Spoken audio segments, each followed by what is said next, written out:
pretty much at the same time as Black Cauldron was finishing and Mouse Detective was starting up. One of the technology guys came to me one day, very early in the first few weeks, and said, they're doing stuff with computers now that you probably need to know about. And I said, so show me. This was early days of people trying to apply the computer to graphics things. The Macintosh was just on the market and very oriented towards that. But there were a lot of people like Silicon Graphics and others who were pretty deep into it. There was a guy named John Whitney who was an experimental animator who had gotten hold of a Cray computer somehow, one of those billion gigabyte things, and had come to us and wanted us to give him Mickey Mouse to see if he could animate Mickey in the computer, which made us, very nervous because of all the copyright implications of that. But we went and worked with him for a while and learned a good deal about, what he was doing and how far along he was. But it was about the same time that we also heard about what John Lasseter was doing up in San Rafael with what at the time was George Lucas's Pixar company. And we went up and visited with John, who turned out to be, it was like old home week because John had only left Disney about 2 years before this and had gone through CalArts and sort of always felt like he wanted to be part of Disney. And so he sort of welcomed us into the Pixar world. And we began thinking about what we could do as opposed to what John was doing. John was off on the track that led to Toy Story of 3D graphics.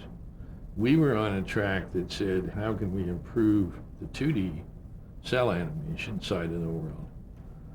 And so we worked with those guys and developed this system called CAPS at the time, Computer Assisted Post-Production System, which essentially let an animator make a drawing on a piece of paper and then digitize the drawing. Now the old way would be he'd give the drawing to a ink and paint girl who would trace the outline in ink on celluloid. Another girl would flop it over and paint the backside, and then that whole cell would go on top of a painted background under a camera and be photographed as a frame of a film.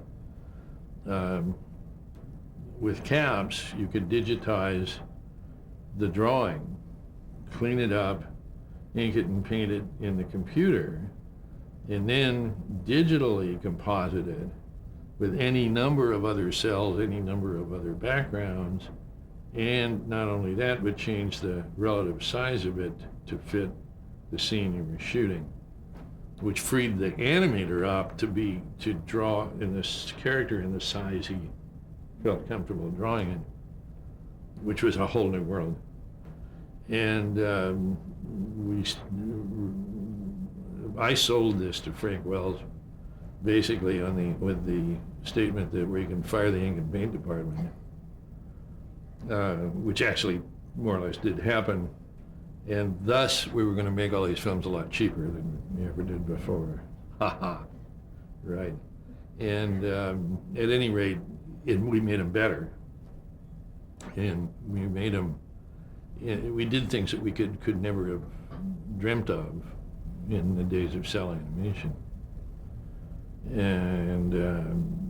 That was the last scene, actually, in the final scene in Little Mermaid was produced through CAPS. It was the one scene in the movie that wasn't hand-drawn cells. And then the next one after that was The Rescuers Down Under, which was entirely made on the CAPS system.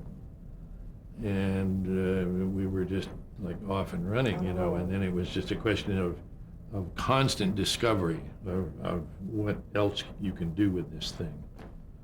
And I think one of the big breakthroughs that was a big emotional breakthrough that proved a zillion things was the ballroom scene in Beauty and the Beast, where we composited the hand-drawn animated characters in the foreground with this 3D background, and we're able to move the camera and spin the camera around the set, which was impossible until then.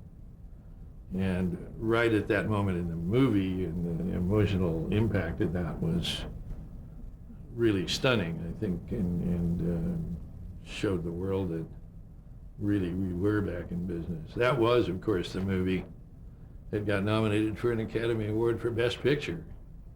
It will, to this day, be the only animated film ever nominated as Best Picture, because now we have a category for. So we felt fairly good about that.